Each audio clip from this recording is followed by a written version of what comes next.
What's good? What's good? What's good, everybody? Welcome to another episode of the Beyond the Junkyard podcast. I am your host, Junkyard James, and as always, I got my guy KDAWG with me. How you doing, my friend? It's been a long week. You know how I mentioned last week how I wasn't sick and I was getting over things, and I'm sick again. It's ridiculous. Not been a fun week, but you know what? We're here. We're alive. Say, how are y'all doing? I'm good, and we got a couple guests with us today from the Slapping Meat Wrestling podcast, the second tier of wrestling podcast on this Junkyard Media Group. He said it, not me. Come back to him. I didn't say it. I didn't say it. It's my guy, WeTooDeep. How is it going, my friend? Good. How's everyone doing? Did you just give me some sort of exorcism there? Two. And fellow teammate now. Oh, yes. Team Green. Yeah. Teammate. Yeah, well, he's moving to our side starting this coming week, I believe. If you need help, don't call me. Just kidding. Yeah. I'm here for you, bud. And then we got the guy, DJ Wavy D. He's a part of our Discord group. No, you're not going to treat him like that. He is a proud member of the Slap and Meat podcast. Is he part of the show now? Yeah. Does he do every week? Yeah. Oh, and man, you don't even listen to your own product. I don't listen to it. So I know. What's going on, folks? I'm a proud member of the WeTooDeep community, Slap and Meat community, and I'm also a very proud member of the Junkyard Media Group. Okay, Beyond the Junkyard. That's what we're talking about. I listen every Thursday. So I love y'all's show. We love you. You know that. We got to get our own wrestling T-shirt for everybody, all the characters here, so we can. But anyway, seems like some of us have already gotten the head start. We're behind. Let's jump in. Whoa. Hold on. You can't just do that. Come on now. We got to talk about the elephant in the room. I mean, come on. Oh boy. I don't care if this was not on the topic. We're talking about it. Oh, Kevin Patrick got fired. How the hell does that happen? I don't understand that. I mean, that's ridiculous. Best commentator in the world. What are we doing here? What are we doing? To quote my man Seth Rollins, "Bye-bye, bitch."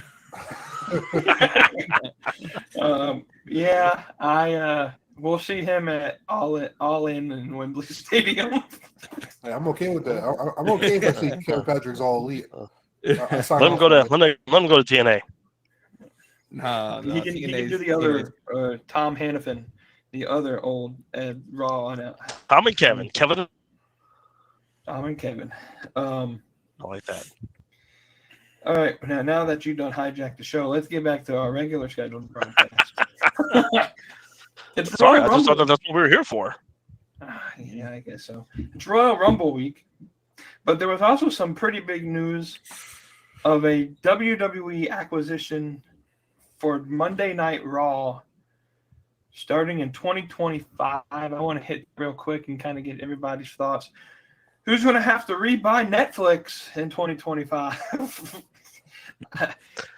I've supported for years. I guess I'm. Supposedly, it's going to cause massive cost to go up. They're cutting their $11.99 basic plan and are going to raise prices because of this deal, or maybe some other different things. I don't watch Raw in the first place, so I'm not going to buy Netflix just to watch Monday Night. You're missing out, man. Team Red. You're missing out. With the two guests that we bring on there, the WWE aficionados. Mm-hmm. What are your thoughts on the Netflix deal? Well, so first off, you might call me a WWE aficionado. I call myself a man of fine taste. You know what I'm saying? I like the finer things in life. But no. Shout out Team Red. That's my brand. You know what I'm saying? As part of the casuals on Team Red. But Netflix and Monday Night Raw. At first, I wasn't completely sold on it just because I do still have linear cable. I use my cable for wrestling and sports and the occasional sitcom or movie. I will admit I'm a big streaming guy as far as YouTube and Peacock and all that stuff. The household does have Netflix, so I won't have to rebuy it. I'll just use theirs. I buy Disney, my sister buys Netflix. We mooch off each other. So I will be watching Monday Night Raw when it goes to Netflix, and I believe it's a good thing because it will be available to more households.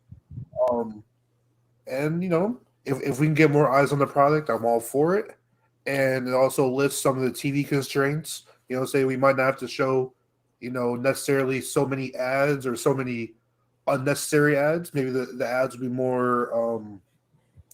more targeted and directed towards wrestling fans. So it might make the product more enjoyable to watch and easier to digest. Those are my initial thoughts on Netflix picking up Monday Night Raw. Hopefully they can take away that third hour and you can just have a 2-hour show, because that third hour can get quite kind of redundant. Anyways, WeTooDeep, any thoughts on the Netflix deal? Well, the quote, my man Wavy D here, who wants to Netflix and tussle. Exactly. And so I guess there's gonna be a whole new meaning to Monday Night Raw. Exactly. You already know. Yeah, I mean, everything Wavy D just said, I'll second. I'll say this: when it comes to sort of the time frame, the good thing about doing this is 1 week could be 2 hours, 1 week could be 3, 1 week could be an hour and a half. I don't think they're going to have necessarily like a time constraint. I think it's just about the programming. Now, I think they'll at least give us 2 hours each week. But from what I understand, I mean, on linear cable, you're writing like an actual 2-hour show, and then you're filling in like 45 minutes of commercials. So, yeah, I mean, I don't hate the deal. I think eventually this was what was going to happen. And I think the bigger sort of thing with this is I do believe this is a trial run for the end of 2026 when the Peacock deal ends. I do believe so for those who don't know, overseas, WWE Network is going bye-bye. Everything will be housed on Netflix.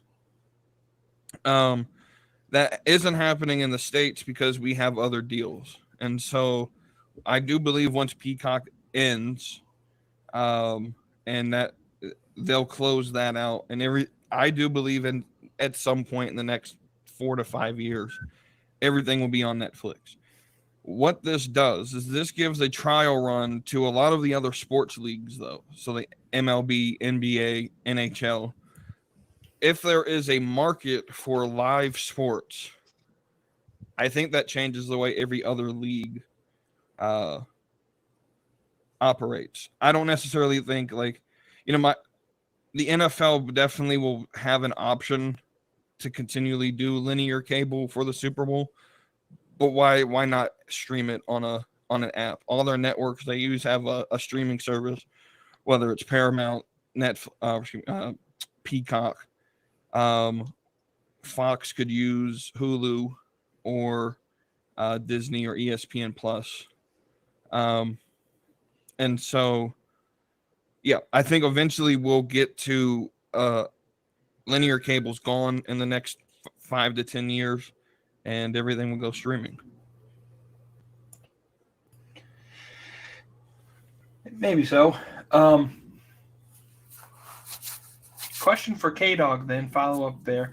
Would you presume then that this Netflix deal is almost a guarantee that AEW ends up on Turner Broadcasting now, or are they going to expand outside of Turner?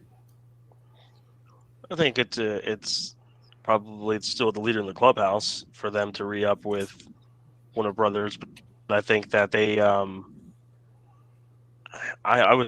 was on putting a lot of stuff on Max. Your past episodes of all your AEW shows, your old pay-per-views, and then just use that for your streaming service. And I understand you're not getting the $50, 100,000 buys that you'd be getting. But I mean, if the network is paying you, or if the person you're using is paying you so much money to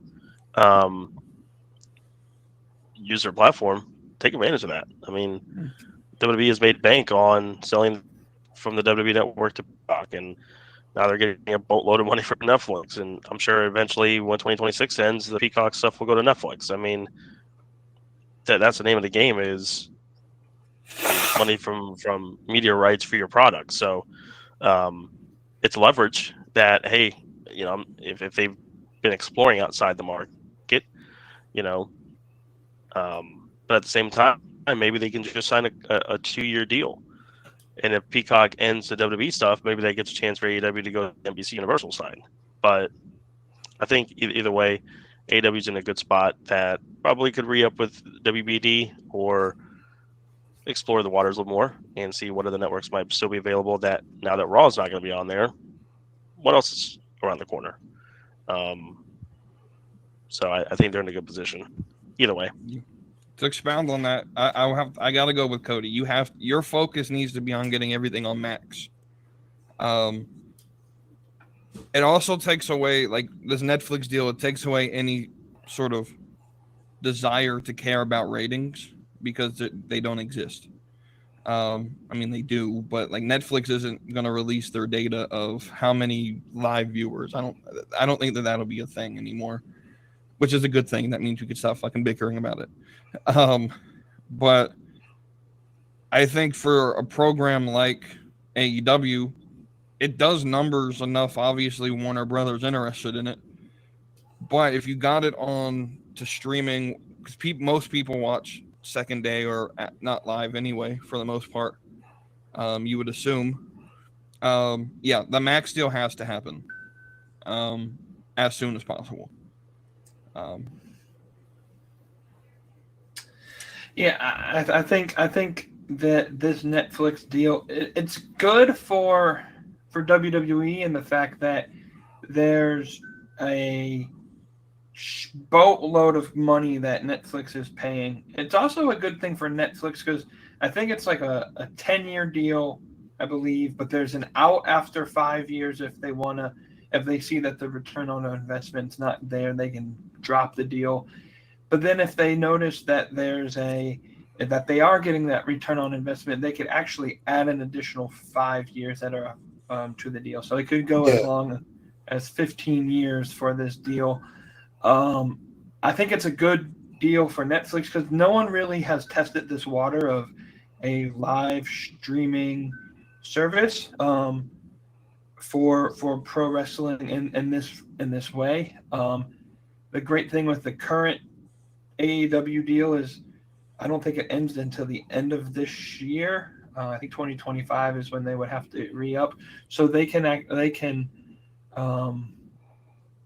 maybe it's end of 2025. They still have a couple of years or a year and a half or something left on their current Warner deal, but they can kind of now build their niche audience and not really have to focus on what Monday Night Raw or whatnot are doing. And then when Raw goes to Netflix, that opens the Monday night spot for Rampage. I think you need to put Rampage at 7 p.m. on Mondays before Raw goes on air on Netflix.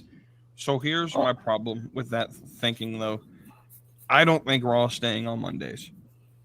Nick Khan said on what show was he on? He was on McAfee's show that as of now that's the plan, but they took a look at the competition that's on Mondays. You have football, you have the college football playoffs, you have a lot of competition on Mondays. He's not 100% set on Monday being the date for Raw. And so, I mean, it's 11 months until the deal happens, and so things could change. Right now, it's going to be Monday Night Raw, but nothing's stopping it from being, Wednesday Night Raw or Thursday Night Raw. So, yeah, that's just something to consider. Now, slight question. Do you think it'll be beneficial if they just change it to WWE Raw, or they change it to Tuesday Night Raw? Like, do you think it's just identify it as WWE Raw or like WWE SmackDown and drop the days on it? I think that they could probably play around with that before. For a while, it went from Monday Night Raw to Raw's War, and after 9/11, it just went straight to Raw, and it stayed that way up until 2011, 12. They've always said welcome to Monday Night Raw, but they didn't. It's not like now where it's like Monday Night Raw. Right.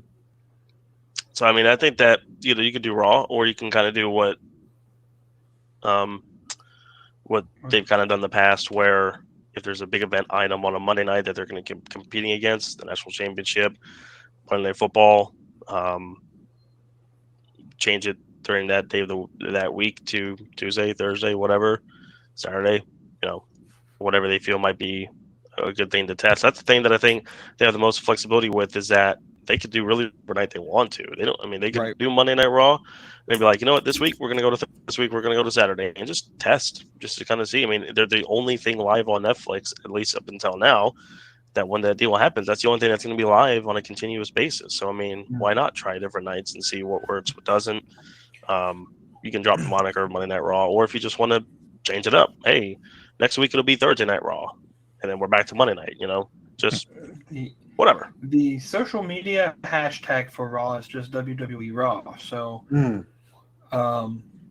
I think they have that flexibility to kind of mess around with it there. I think the only other negative that I can see in the short term would be, until that Peacock deal ends, how is Netflix going to feel about the possibility of not being able to get a pay-per-view? Like, the only way that I can see it would be if they actually did a hard brand split and had Raw dominated pay-per-views or premium No, we things, don't whatever you need want. No, I mean, I would look at similar to. Is my mic too loud?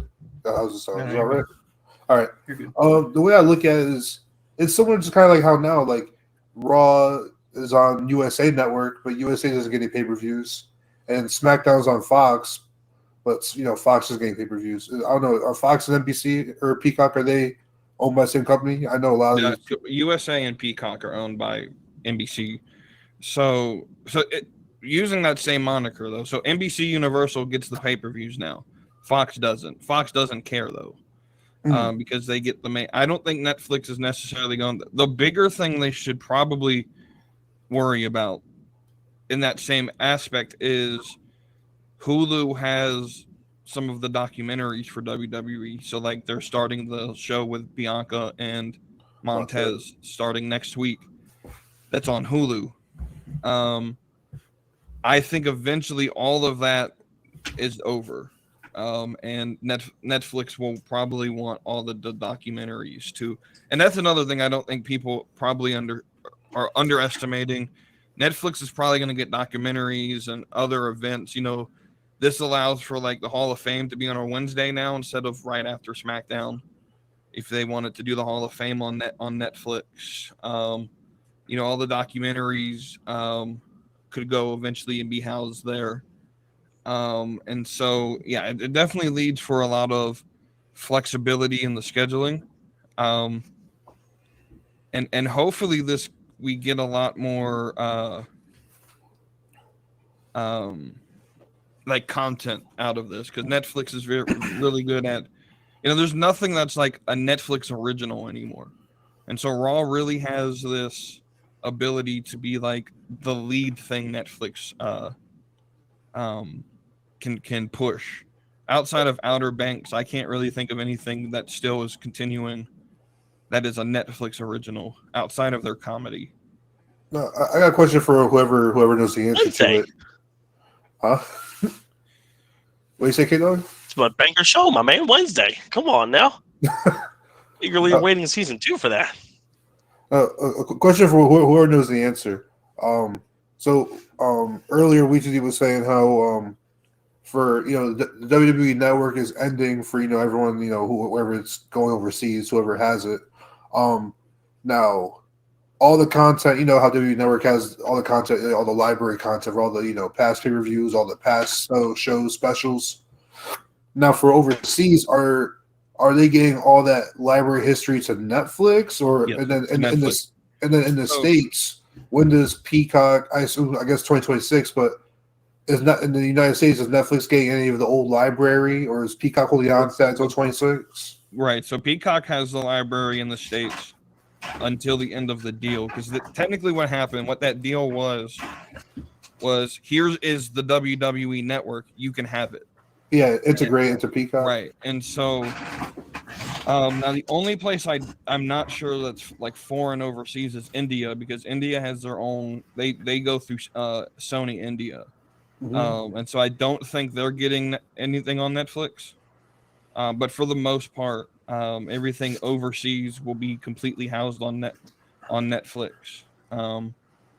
which is, I think, out of everybody that can benefit from this, the overseas crowd is what benefited the most, because I think this allows them to, of course, they probably still won't be able to watch it live, but everything can be on one platform rather than them having to, because not everyone gets all the channels that WWE is on overseas.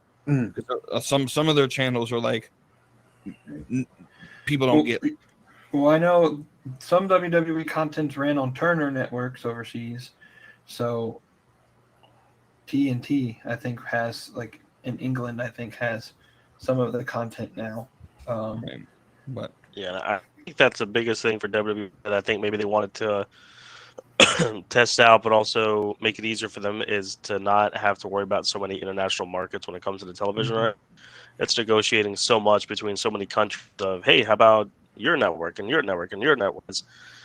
Scrap that. Let's just put everything on Netflix, or try to condense everything to where everything is in house to one platform versus a multitude of different networks and deals and this and that, where you definitely dilute that by a lot. So I think that's a smart business strategy as well, instead of just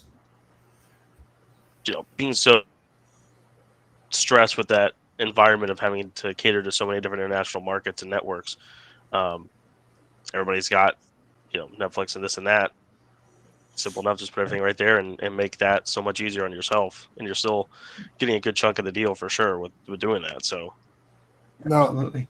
are we all under the assumption that WWE and Netflix kind of like have a handshake deal, to where, like, after the Peacock deal runs out, that they're just gonna give Netflix the whole library? Like, who's to stop Peacock and WWE from, like, hey, we're having good business, let's keep up and extend this? I mean, they could. I mean, I think money is going to be the big thing, and so I believe everything will be on Netflix. I don't see why they would want to spread everything out. But I mean, if Peacock is willing to put up some billions to keep the library, I don't see why you don't do it. That's what I'm getting at. Like, if it's not a handshake deal, essentially Netflix is paying $8 billion. Sorry, well, $10 billion to stream Raw. Essentially, that's what it sounds like. Unless they have a handshake deal, that they're going to get the rest of the content eventually.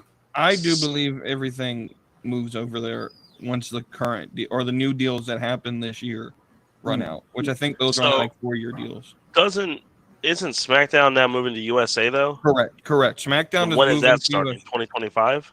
No. So that's the thing that's the real problem. So NXT moves to CW and SmackDown moves to USA. October 1st is when those deals start. The problem with this deal is Raw's deal with NBC ends in or September. USA. It ends the last day of September. So There's you're 3 gonna months have, they're not going to be on you're gonna TV. have you're gonna have 3 months where I'm assuming there will be some sort of like, hey, here's $10 million, Probably a bridge deal. something like bridge deal where USA can extend it for a little bit. But that's the only thing I don't know is what happens to Raw after September when we don't have a deal. Maybe they. But go ahead, finish up. No, I was gonna say maybe. I think USA will extend it to the end of the year, but my question is, so that SmackDown deal with USA, when does that end? I think it's because theoretically, they could still put the stuff on Peacock since it's on the NBCU umbrella.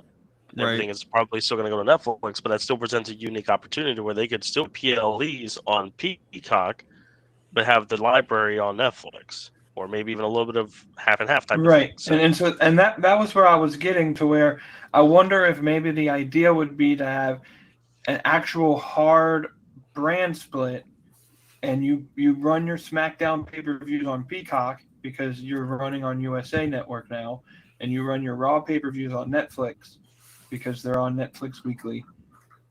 Now you can give presents a unique opportunity for sure. And so to answer your question, it's a 5-year deal. So what's that? 2029 is when the SmackDown deal ends. Wow. They haven't said anything about the stuff leaving Peacock, at least as of now. Right. So I just want y'all to understand, though, in the last 4 months, they've done all these deals. I don't know what the NXT deal is. That doesn't really matter. But they just struck a $5 billion and then a $1.4 billion deal for TV deal. So money is going to be what talks. If Peacock can continue to put it, first off, I think this should be probably where we end this conversation on it, because we sort of we're beating a dead horse right now. But Netflix, this is their first leap into live broadcasting, and they just sold the farm. They paid $5 billion. Like, this is a big leap. And so for WWE to have that much trust in their product by Netflix, that speaks volumes on what Netflix thinks they can get out of it. And it gives them a really good launching platform for in the future for them to do anything live, sports, entertainment in general. Yeah. Like you said, let's move on. This is the Royal Rumble show that we wanted to talk about, not the Netflix show here. And I asked you guys a question, and when I was going over what we were going to talk about, I have my answer, but I wanted to know what you guys' favorite Royal Rumble moment in all of WWE history. What is this? This is the 40th Rumble? 30th I thought it was 37. No. It's not 37? 88 started in 88. 88 was the first one. So yeah, 30. 20. I don't know. All I know is it's the 20th year anniversary since Voldemort won it. So, he who shall not be named. Chris Benoit? Yeah. Hey, the guy at the top, that guy was there live when it happened. It's so funny you mentioned that, because I've been dumpster diving in my storage unit over the last week, and I'm not done. Maybe I have a surprise on Saturday. We'll see. But some very special memories were brought up because I did attend. My first ever wrestling show was the 2004 Royal Rumble in Philadelphia. So I did get to see Voldemort win. Yes, Eddie won the Royal Rumble match. Honestly, that's my favorite Rumble moment because I was there live. It was my first ever wrestling show, and I will never forget that pop in the crowd for when Benoit basically suplexed Big Show over the top rope and won the match. That was so cool. But anyways, I went dumpster diving, and I found one of my two favorite things that I've in special collections that I found. This was the ticket stub from that night from 2004. Pretty That's cool. in better shape than my AEW ticket stub. Believe me, they still have black writing on it. I was expecting to see all white on that, but I'll show it a little bit better for you guys there. But yeah, it's amazing that literally today is the 20th year anniversary for that. So goosebumps all over the place for that. So that was pretty cool to see that. I know I have the event shirt somewhere. If I find it, maybe on Sunday or Saturday night, I'll wear it to the party. But I would say that. And then if I had to go with a number two, it was probably I would say probably 07 with Taker and Shawn. That was such a fun Rumble match. Well, I have my moment, and I don't want anybody else to take mine, so I'm going to go ahead and jump it because I actually have footage of my favorite moment. Of course, I found the clip. I'm going to take a guess on that one. Could guess? Yeah, go ahead, take a guess. Got to be 08, right? Well, now the video is copyrighted. Until next week. Can we just talk about how bad that stage was? I like that. I want to bring it back. Greatest design ever. The pop I'll of say Madison greatest, but it was so small, but it made the point, and they like sold out Madison Square Garden with that kind of setup. Yeah. But that's what the Madison Square Garden crowd is always really great, but that pop, like, it still gives me goosebumps watching that. So, Would you guys be a fan if they did that hard cam again, like pointed towards the ramp? I enjoyed that. That makes it so much better. Instead of having to have the timer up on the screen, you can just have the stage and have all the entrances kind of right there. You don't have to do too much camera work with that, and still get a really good crowd shot with that too. Yeah, I like that. Not my favorite Rumble moment, but that was still pretty good. well, being the John Cena fan that I am, no one ever thought he was coming back. Like, he was torn pec, right? Not that Yep. early, no. 3 months from a torn pec, Yep. like. Well, Charlotte's about to do the same thing this year, coming back from the ACL. Bro, if you listen to about B that, Master, this man thinks Charles coming back next week, bro. I'm like, No, he got a lot of belief Too in her. much hype in it. I'll let nerdy, or well, not nerdy, Wavy D, wrong D, Nerdy, oh boy. wrong D. Hey, yo. Whoa, Hey, hold on. Pause. Hey I now. don't know if that's PG. We're past 9 o'clock. This is not TV 14. I remember when I was a kid when I was a kid, I couldn't afford, we didn't have pay reviews. I kind of snuck them every once in a while. I found out the code to the parental lock. But when I was a kid, I couldn't buy the pay reviews usually. So when on Monday Night Raw the very next day and saw that John Cena returned, I lost my shit. I was hyped. But my favorite memory of the Royal Rumble is when my favorite wrestler of all time won the Royal Rumble. I'm not talking Asuka. I'm not talking Asuka.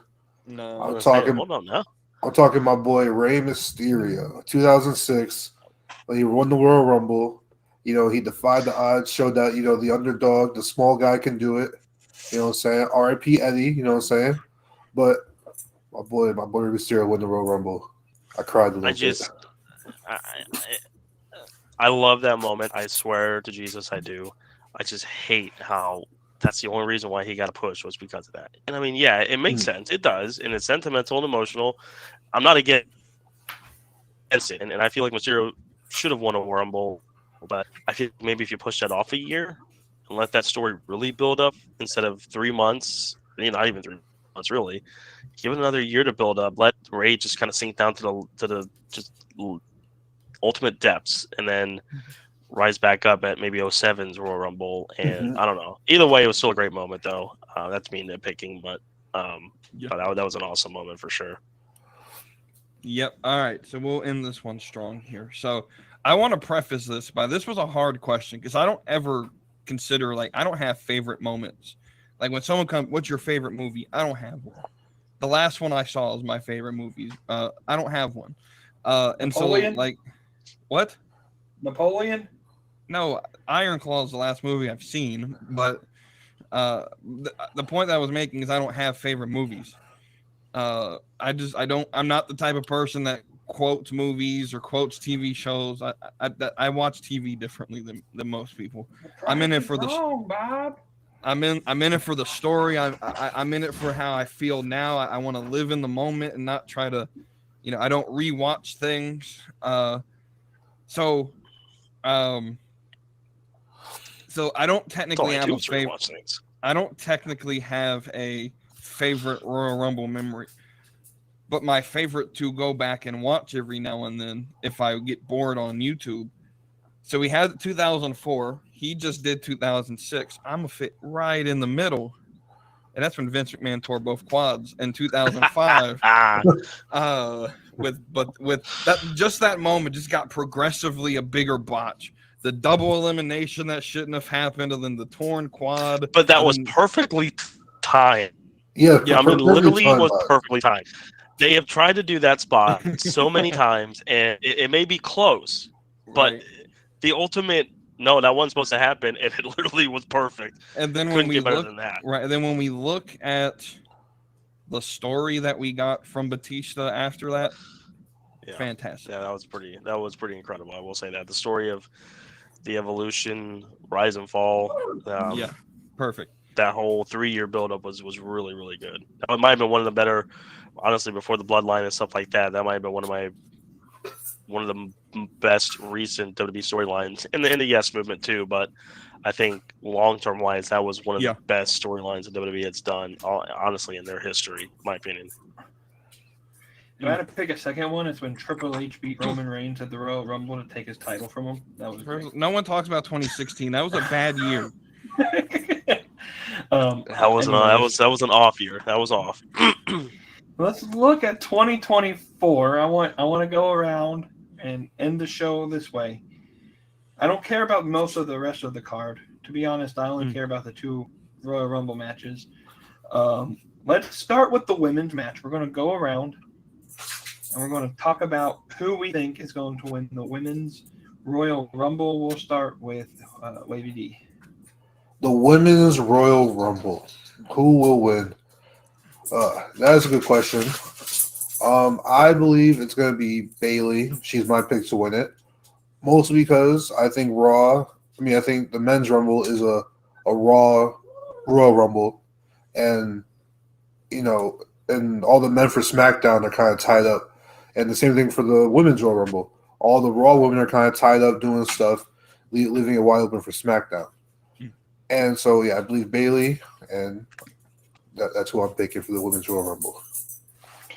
We will go down to my guy, KDAWG. Who's your women's winner?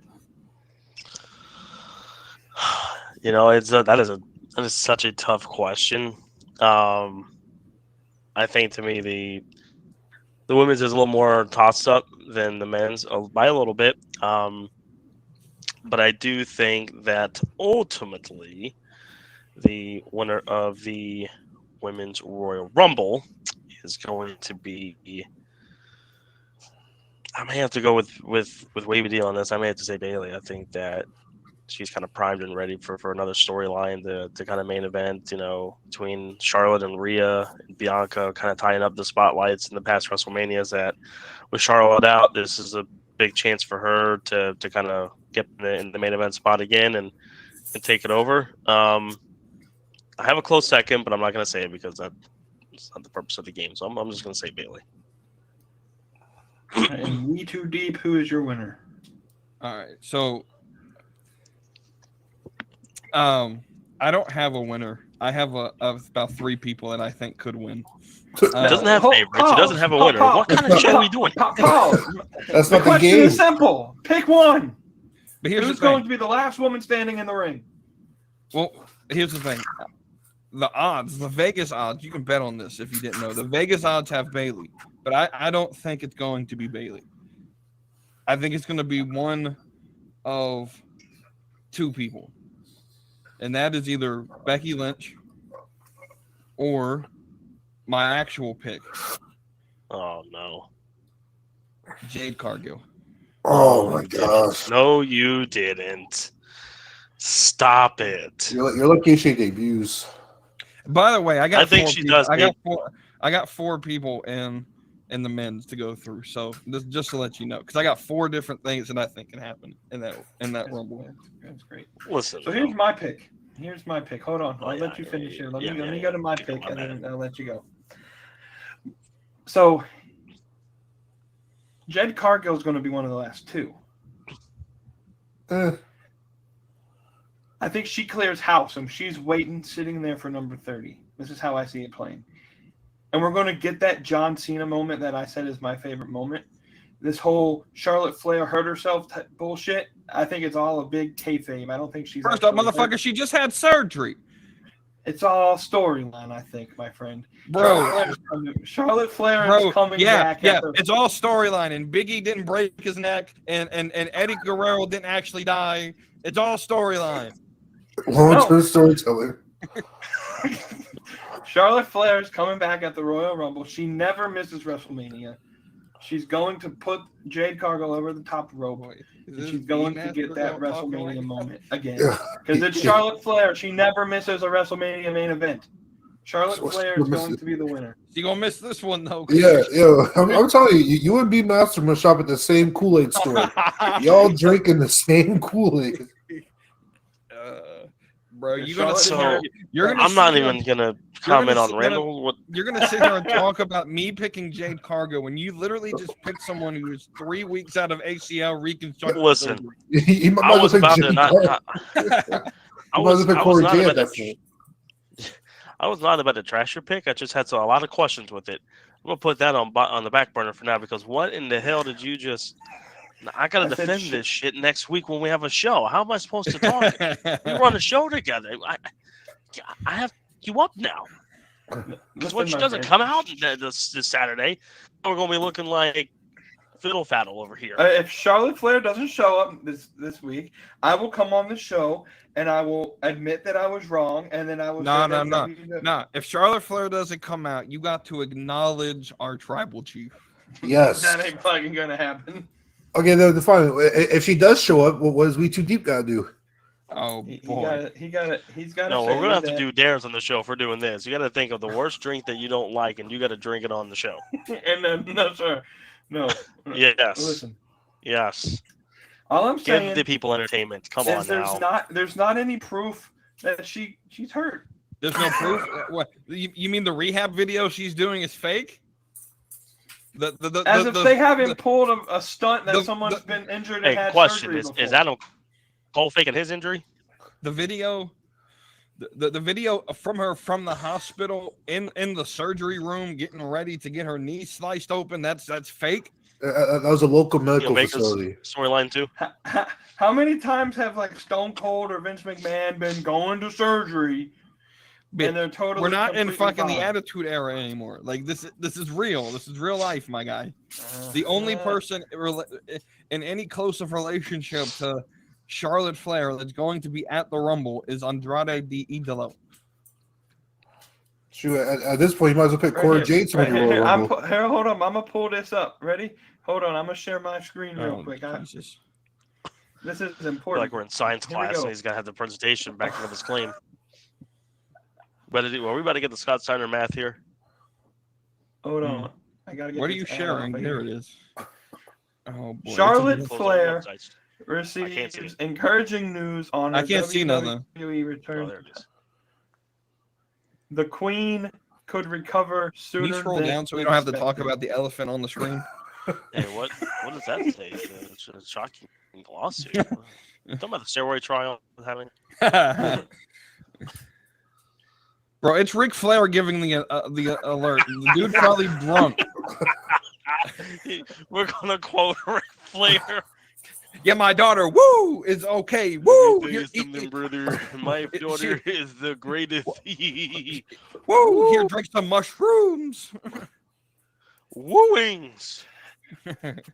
I'm just saying, if you hear the dun dun dun, Yeah, I'm sure. I'm sure. All right, now, let's move forward before you lose more brain Just cells. copyright again, would you? Oh boy. All All right, these men. let's go to the men's roll, and we'll start with KDAWG this time. Making his last Royal Rumble appearance ever. And finishing the story before Cody Rhodes does. The man who has transcended wrestling before and will do it again. He's going to win the Rumble. And he's going to take out Roman Reigns at WrestleMania 40 in Philadelphia, the home of Rocky, the home where epitomized his career after Rocky. Of course. We're talking about Hulk Hogan. Oh boy, Coming back. stop. Hey, I got Just booking for you later. After we share all this Just stuff, I'll give you my booking. No, for real, I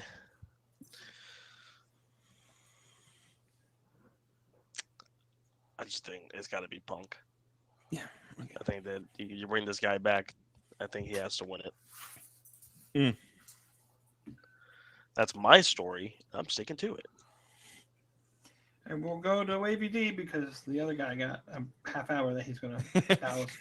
All right. Now, along the same lines as Cody, I'm kind of thinking this superstar is someone who's transcended wrestling, you know what I'm saying, for many of years. You know what I'm saying? He's won everything. He's done everything.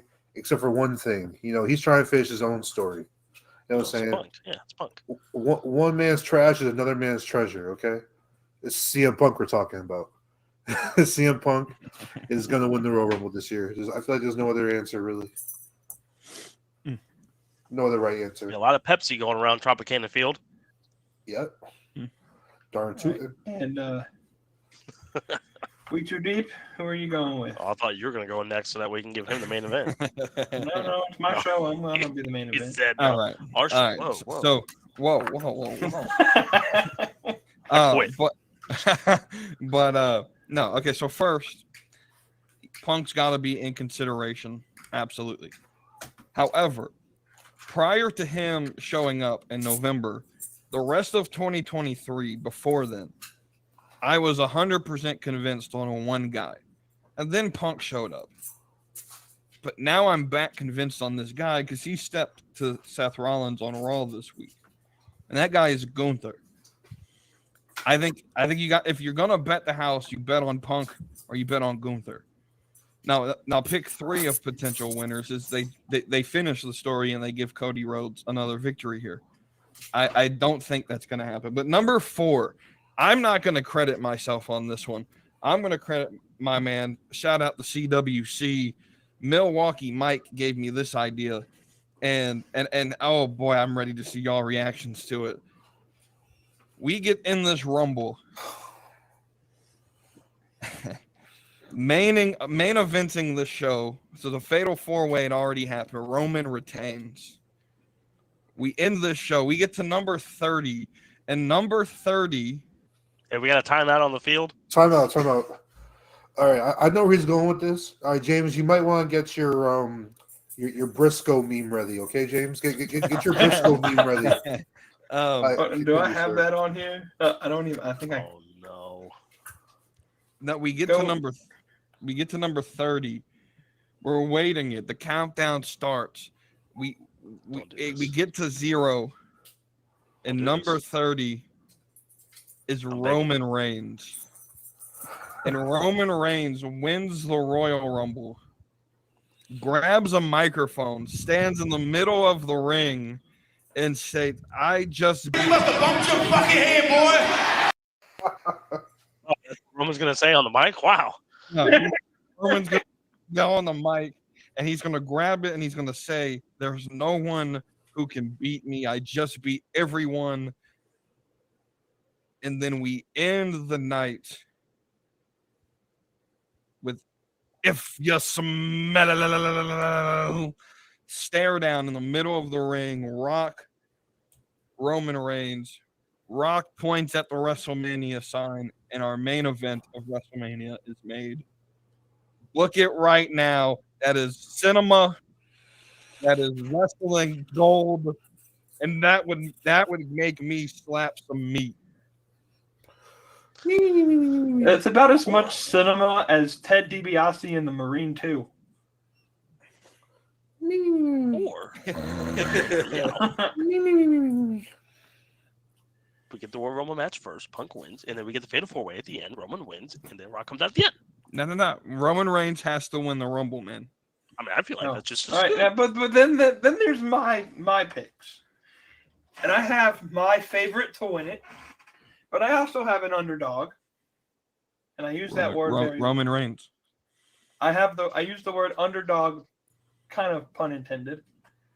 Rey Mysterio Part 2. I think that there is a possibility that we see Braun Breaker win the Royal Rumble. Shut the fuck up. Okay.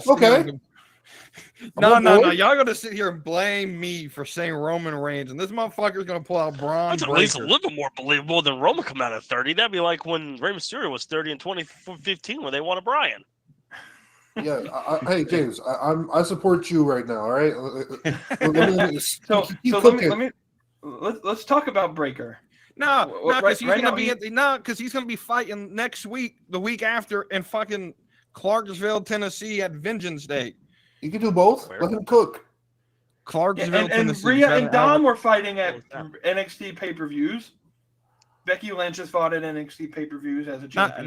Not during Rumble season. Oh, listen, let him cook. Okay, here's what's gonna happen. Braun Breaker go win it, and then a couple days later he go win the Dusty Cup Classic. Okay, and he's gonna build up his momentum even more. Keep cooking, James. And then we get to a couple weeks, like at the Elimination Chamber, and he has Paul Heyman turn on him, and now we have the destruction of the bloodline. Or my favorite. This guy was just announced on the cover of WWE 2K24. Bianca Belair. He has, and then the tagline, the special DLC content that you get, is 40 years of WrestleMania, and we're going to finally what should have been done at WrestleMania last year in LA gets done, and Cody Rhodes fucking finishes the story. But he doesn't, because he's going to be in a match against Punk. There's a reason why Roman Reigns can win this, and let me explain it. Everybody's already taken up, right? You got Cody and Punk, right? You're gonna have, because Punk's gonna win the Elimination Chamber to fight Seth Rollins at WrestleMania. Yeah, he just said that. He said, "Oh no, he said Cody Punk." Never mind. You're gonna have Cody and Punk. You're gonna have Seth versus Gunther. I guarantee you that happens. What's he do with the IC belt? He becomes a double champion. Or Seth Rollins isn't. And we have a situation with Roman Reigns like we had for the past two and a half years. Listen to me, my dog. It's heavyweight champion. Listen to me, my dog. I'm cooking right now. Or Seth Rollins isn't Your house actually is on fire. That's what's going on right now. Your house is on fucking fire. Or Seth Rollins isn't actually cleared to do Mania, so we vacate the title, and the winner of Elimination Chamber becomes champion. Seth Rollins has already said that he's going to wrestle at WrestleMania. Why wouldn't you just vacate the title now and then made the Royal Rumble match a winner for the World Championship? Listen. All I got to say is Roman Reigns is winning the Royal Rumble. And when it happens, if it happens, I want that Universal title in the background. No, I told you the price of that. And if you can't give me the price I want for it, then it's going to sit on that fucking shelf. All right. So that's a fair deal. You guys ready to hear me cook? Okay. I'm All right. Cook up something mean. Okay. So here's the appetizer. Okay. Here's the appetizer. Cody does not win the Royal Rumble. Okay. Here's what happens. Here's my lineup. You got Rock versus Roman, Seth versus Punk, and then a blood feud, Cody versus Drew. Okay. You know what I'm saying? A little a rivalry feud. You know what I'm saying? It's not for a title, it's just, get them, a marquee match. Little marquee match, put him on the card. It's Drew's send-away match before he becomes Drew Galloway again. Exactly. Okay. I'll get into Drew and why he's not going to AEW anytime soon. I'll get into that much later. But we got Gunther versus Brock, pending allegations. Gunther versus Sheamus, okay? Pending allegations, we may not have a WrestleMania this year. And now we go forward, right? Cody's pissed, right, on why he, isn't getting his shot again, why he can't finish the story. So he takes it to his own hands, okay? He goes to Money in the Bank. He's not in the match, okay? Here's what he does. He takes someone out, or someone gets taken out, and he takes their spot, enters Money in the Bank, wins it, okay? He calls his shot, and he faces Roman at SummerSlam, okay? That's one way you can get Cody over there. But that was just the appetizer. Here's the main event. Here is the freaking entree, okay? Your double entree. Forget Cody for now. Forget Cody. This story is focused on Roman Reigns, okay? So at this point, we're getting Roman Reigns that third place record, okay? But here's how we do it. Roman Reigns only needs to hold the title until September 11th, RIP. Oh, boy, what a date that is. September 11th is when he ties it. September 12th is when he actually holds the record. Okay, so keep that in mind. September 12th. The last pay-per-view before that is August 31st, which is Bash at Berlin. Okay, so Roman Reigns versus Gunther, Bash at Berlin for the undisputed Universal WWE Championship. Okay, Roman Reigns beats Gunther in his homelands. Okay, devastates. He's on top of the world. Right now, let me look at my calendar. I have this all planned out. So Monday Night Raw. Okay. You could do it on the way the dates line up. You can't really do it on Friday Night SmackDowns. You need to kind of do this on a Monday Night Raw, okay? So September 2nd, Monday Night Raw, Roman Reigns comes out, and he's like, "There's no one left. I know no one can beat me. All right, I'm gonna become the greatest modern day champion of all time." Okay, That's right. I'm so many days away from beating Hulk Hogan and becoming your greatest modern day champion. No one can beat me, okay? And then you hear the hit the music, WeTooDeep. Whose music are we playing? Who comes out? Hold on, let me get this pulled out real quick. No, sing it. I'm a real American. Okay? All right, Roman's in the ring. He's giving this spiel. No one can beat me. I'm gonna become the greatest champion. Nobody can stop me breaking this record. Hit the music. Hulk Hogan, it comes out to the ring. Okay, Hulk Hogan comes out to the ring, and he's like, "Listen here, brother. All right, you might beat all these other guys, but if you want to beat my record, you gotta go through me." And then Roman Reigns says, "You must have bumped your fucking head, boy." But then imagine we get to stare down in the ring, okay? Raw Monday, September 2nd. Cinema, just like Rock and Hogan stare down, a stare down between Cousin and Hogan. The stare down of two of the greatest performers in modern wrestling history, okay? So then we set this matchup for the next week, right? Monday Night Raw, September 9th. Is Hogan even medically clear? Listen. Monday Night Raw. Monday Night Raw, September 9th, okay? WWE goes all out. They market this thing to the fullest, okay? You know, two goats in the ring. Monday Night Raw, this Monday. Tune in, okay? Now it gets booked up the whole night. Roman versus Hulk, right? Bell goes off. Roman squashes the hell out of Hulk Hogan, okay? He squashes the motherfucker, okay? He hits him with like 3 spears, okay? And then he stands on, he puts his foot on his chest. He does a standing pin. 1, 2, 3, okay? And then we just cut to black, okay? Now, Friday night, okay? This is the day after he breaks the record, mind you. So September 12th is when he becomes the record holder. September 13th, that Friday at SmackDown, we have the ultimate acknowledgement ceremony, okay?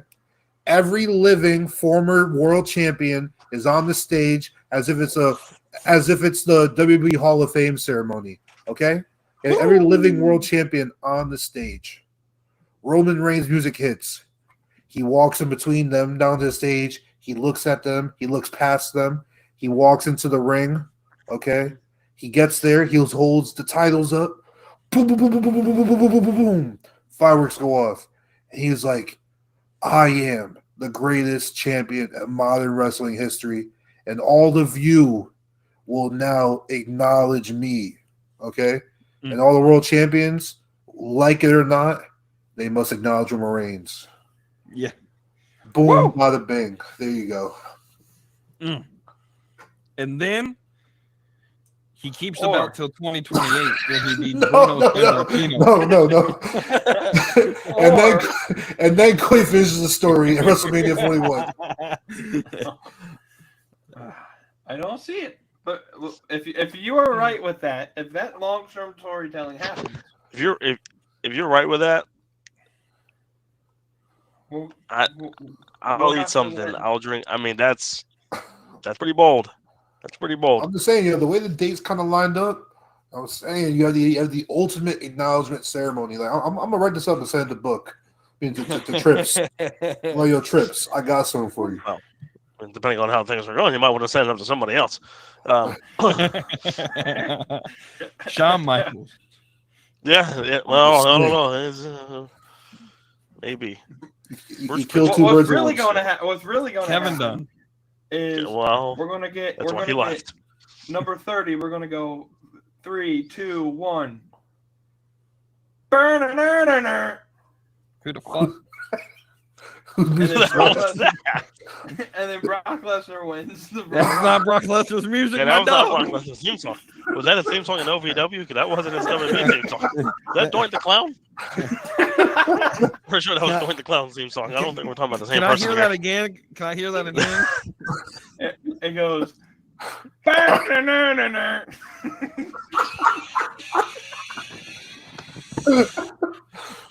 Bro, that sounds like Bert and Ernie. Somebody record that so that could be a sound effect for future episodes or future things because that's fantastic. Bert and Ernie. Tag Brock Lesnar at that and give him a laugh during these allegations that, hey, here's your new theme song while you're pondering over some things. Take a listen to this. Sitting at the Jim Oh. Johnson. Jim Johnson will make a classic out of that. Guarantee you. Okay. So- While we're here talking about Royal Rumble predictions, and so do we think whoever wins it Yes, are they going after the world title, like the heavyweight title, that Rollins title? No, they're going after Roman. Oh, but is Yeah, I Roman think they're going to go kinda- after Stats title. Yeah, because Roman's kind of booked up with The Rock. It looks like the Mhm. only way it's not is if Cody gets it. I just think you just gotta finally do it. Get out the way so it doesn't linger around for another year of Roman versus Rock. Just get the Roman Rock match out the way, and then But you can make the Roman Rock story not have to be a title match. But that's the problem. They like the only time they should do it is Here's the thing. We've reached the part of the story where because of how long this is, it can only end at WrestleMania. That's the only place that has Yes. that has What if the where's SummerSlam this year? Doesn't matter. Hasn't Ain't been- happening. it hasn't been announced, but it's probably going to be Cleveland. Because when I think of Cleveland, I think of summertime.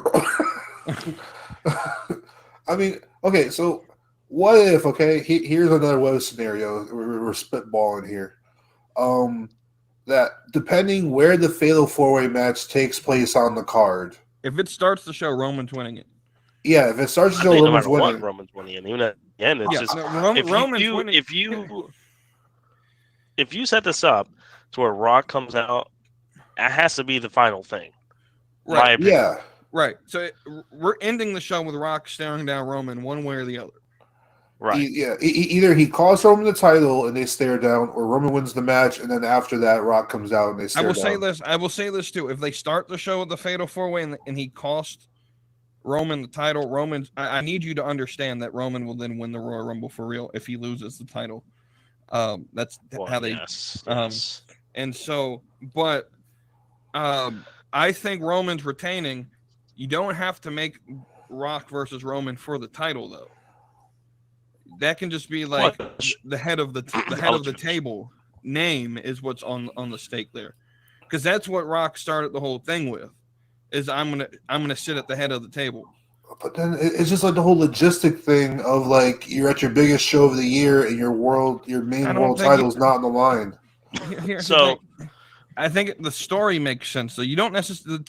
The way I look at it is the title doesn't need to be defended if there's a reason why it's not being defended, and the reason is there's a bigger story arc here. And that is The Rock challenged him. Rock's a big enough name where he can just walk in, challenge whoever he wants, and gets the match. And so there's a bigger sort of story arc, like family drama going on here, of who's at the head of the table in the family.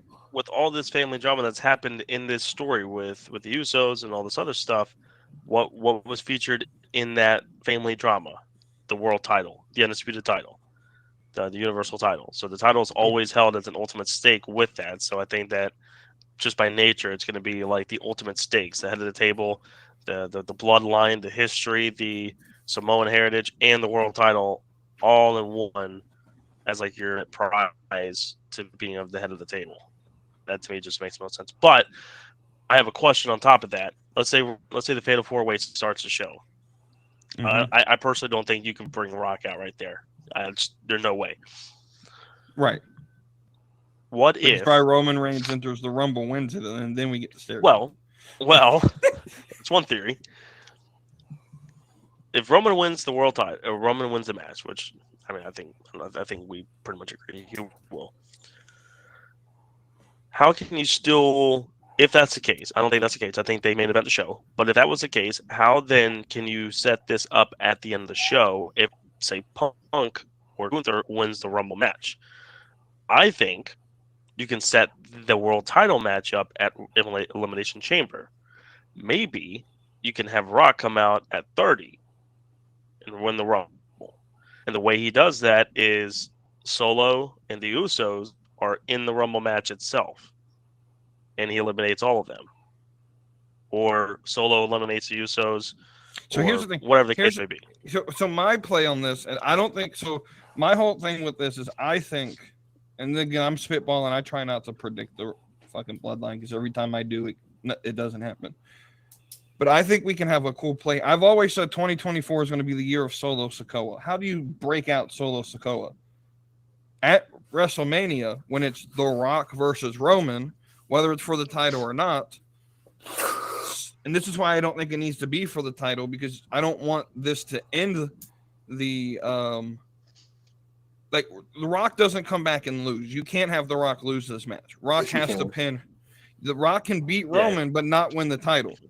And this is how you do it. You have Solo turn on Roman because he did it for The Rock. Now you're playing into Rikishi, his dad, and you draw, and what you're drawing is now Roman after Mania, he disappears. He tries to regroup, but he has no one there. Heyman turns on him. Roman's by himself. You get the SummerSlam Solo Sikoa versus Roman Reigns. You can end the streak or the title there after Roman gets Hulk Hogan's record.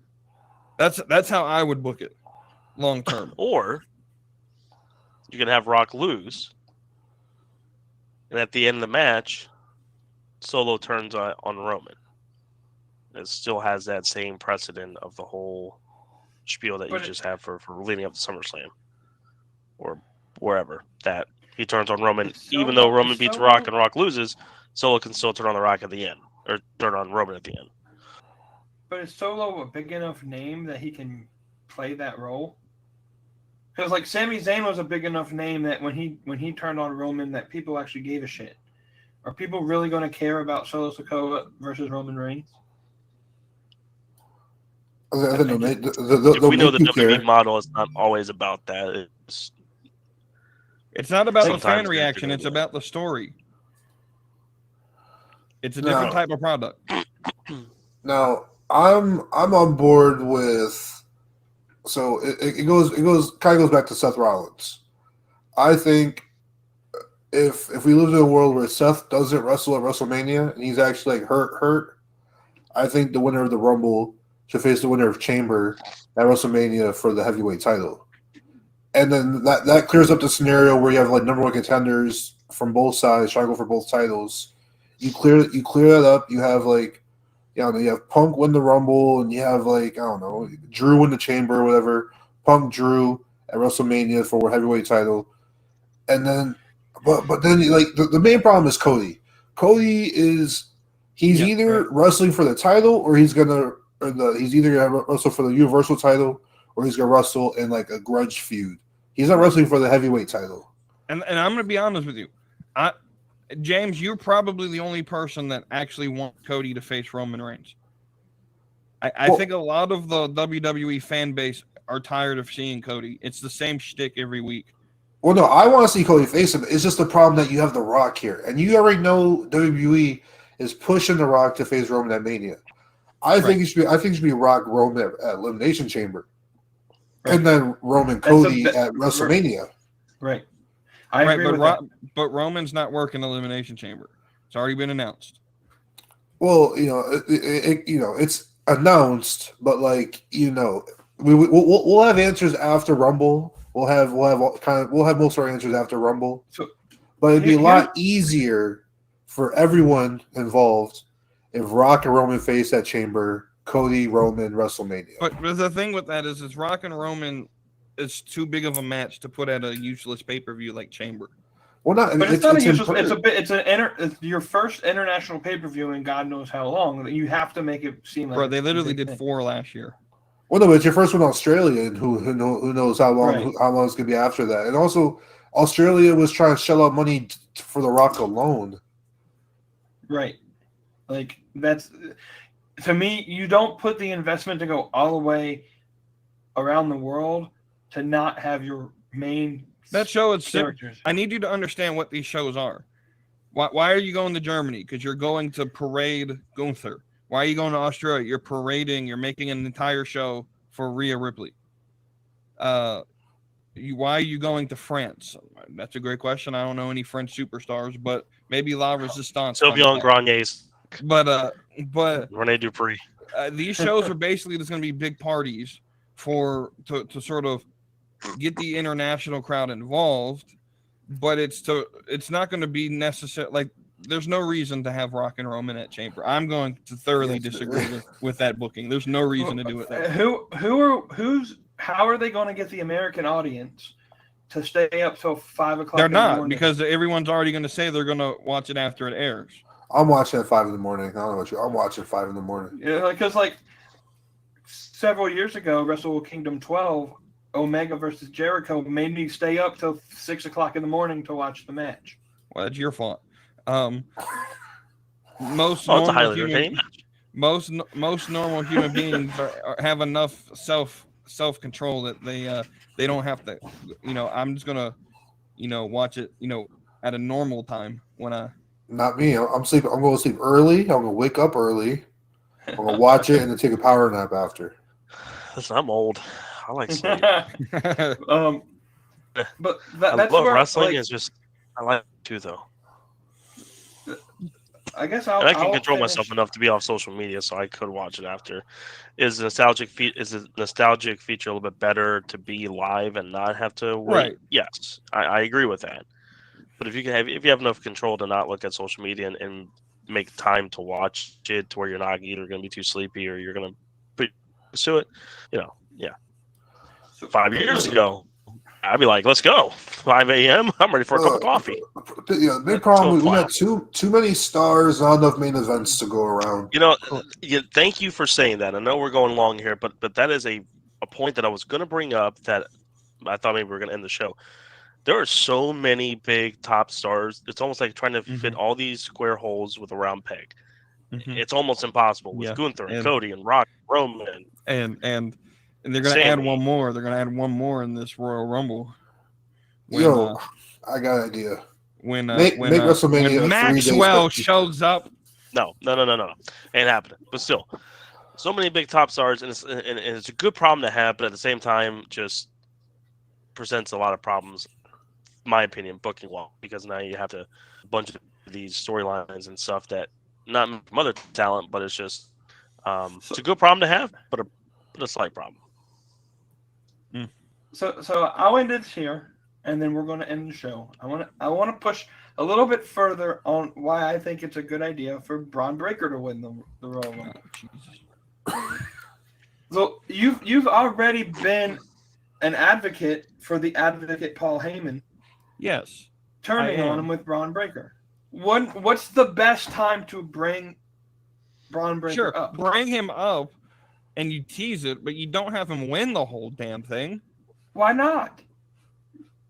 It's not because the it makes point no sense. We just talked. We just named the reason why not. There's way too many main event talent right now. You don't add someone else in a congested field where you have Gunther that's going to be world champion by the end of the year. You have Roman. You have Solo. You have Seth Rollins. You have Cody. You have Punk. Let me play devil's advocate. I'm not really advocating for what James is saying, but let me advocate. Would Braun Breaker winning the Royal Rumble this year be the same trajectory in the same breath as Brock Lesnar winning the Royal Rumble in 2003. Yeah. That was Brock's debut in the Rumble, his first Rumble, 03, barely 7 months into the main roster. And at that point in time in 03, you had Austin finishing up, you had Rock still, you had Hogan, you had Triple H, you had Shawn Michaels, you had Chris Jericho. So, I mean, big top stars as well. My question would be, okay, if you have Braun win,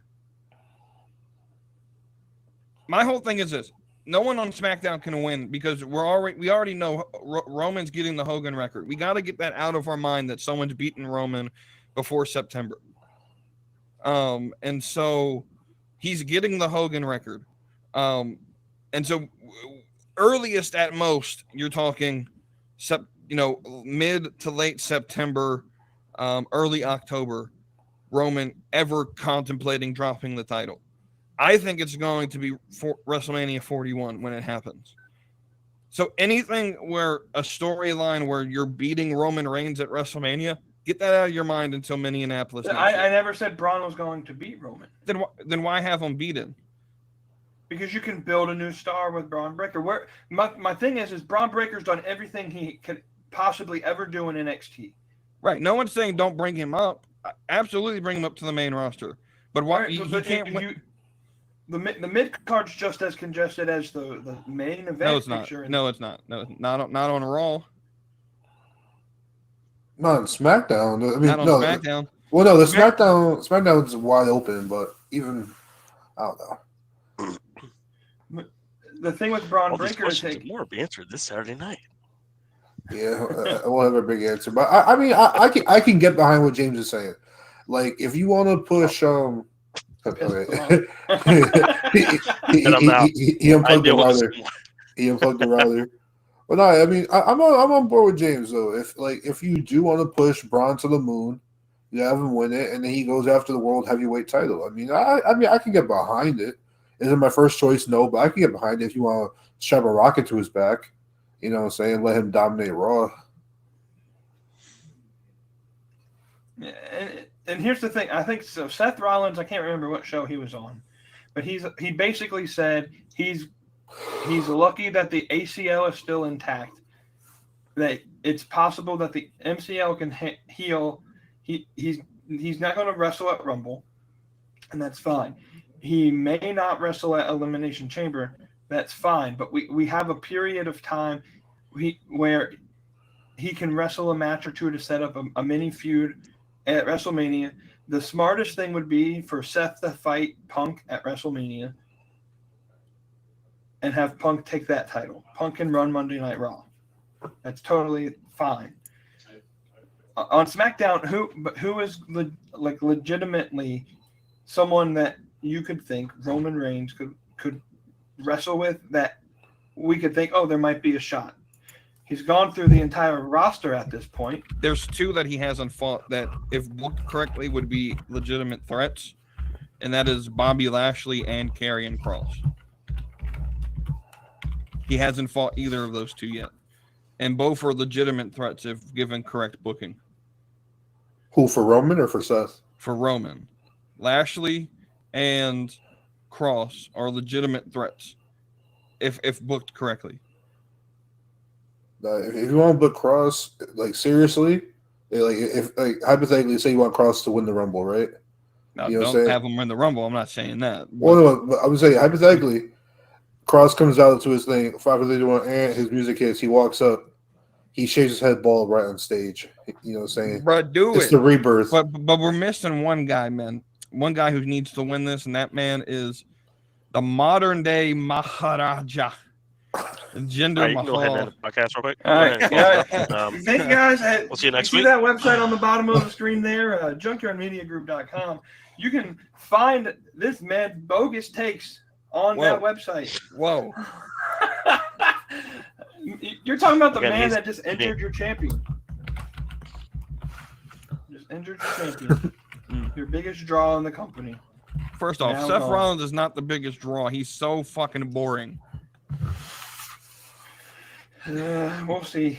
We'll see when Kazuchika Okada shows up and chase you in a couple weeks. I mean, hey, Chase U is dead. They literally just killed it on Tuesday. yeah, they disbanded it. They're bringing it back. Well, they're bringing it back just so that they can make fun of the Japanese. Okada guys. U. Okada U. No, Okada's facing Shinsuke Kaz-U. at Mania. Yeah, Okada Shinsuke Mania.